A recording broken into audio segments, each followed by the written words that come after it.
டெய்லியும் பார்த்திங்கன்னா லஞ்சுக்கு அரைச்சி குழம்பு வைக்கலாமா, சாம்பார் வைக்கலாமா, இல்லை பொரியல் என்ன செய்யலாம் அப்படின்னு சொல்லிட்டு குழம்பி தீர்த்துருவோம். ஆனால் சண்டே அன்றைக்கி மட்டும் பார்த்திங்கன்னா நம்ம எதுவுமே யோசிக்கவே தேவையில்லை, குழம்பவும் தேவையில்லை. பார்த்திங்கன்னா டான்னு வீட்டுக்கு நான்வெஜ் ஏதோ ஒன்று வந்துடும், எடுத்துகிட்டு வந்துடுவாங்க. மீன் அல்லது சிக்கன் மட்டன் அப்படி ஏதோ ஒன்று எடுத்துகிட்டு வந்துடுவாங்க. நம்மளுக்கும் வேலை ஈஸியாக போயிடும். இந்த காய்கறி வச்சு சாம்பார் வச்சு நம்ம செய்கிறத விடவே பார்த்திங்கன்னா நான்வெஜ் செய்கிறது ரொம்பவே ஈஸியாக இருக்கும். டக்குன்னு குழம்பு வச்சோமா, ரோஸ்ட்டு போட்டோமா, பார்த்திங்கன்னா குழம்பு மீதி ஆயிடுச்சுன்னா நைட்டு டிஃபனுக்கு அதே வச்சு தாட்டிடலாங்க. எனக்கு பார்த்திங்கன்னா நான்வெஜ் சமைக்கிறது ரொம்பவே ஈஸியாக தெரிகிற மாதிரி இருக்குது. உங்களுக்குலாம் எப்படின்னு சொல்லிட்டு கமெண்ட்டில் ஷேர் பண்ணுங்கள். இன்றைக்கி நம்ம வீட்டில் பார்த்திங்கன்னா பாறை மீன் தான். பாறை மீன் குழம்பு வச்சு ரோஸ்ட் பண்ணியாச்சுங்க. இன்றைக்கி லஞ்சு சாப்பிட்டது போக குழம்பு மிச்சமாகும். நம்ம ஜாக்குக்கு பார்த்திங்கன்னா 2 நாளைக்கு சரியான வேட்டை தான்.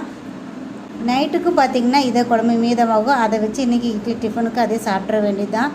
பாறை மீன் குழம்பு ரொம்பவே சூப்பராக இருந்துச்சுங்க. இந்த வார சண்டேயில் உங்கள் வீட்டில் என்ன சமையல் அப்படின்னு சொல்லிட்டு கமெண்ட்டில் ஷேர் பண்ணுங்கள். இன்றைக்கி லஞ்சு சூப்பராக முடிச்சாச்சுங்க. இன்னொரு விழாக்களை பார்க்கலாம். நன்றி.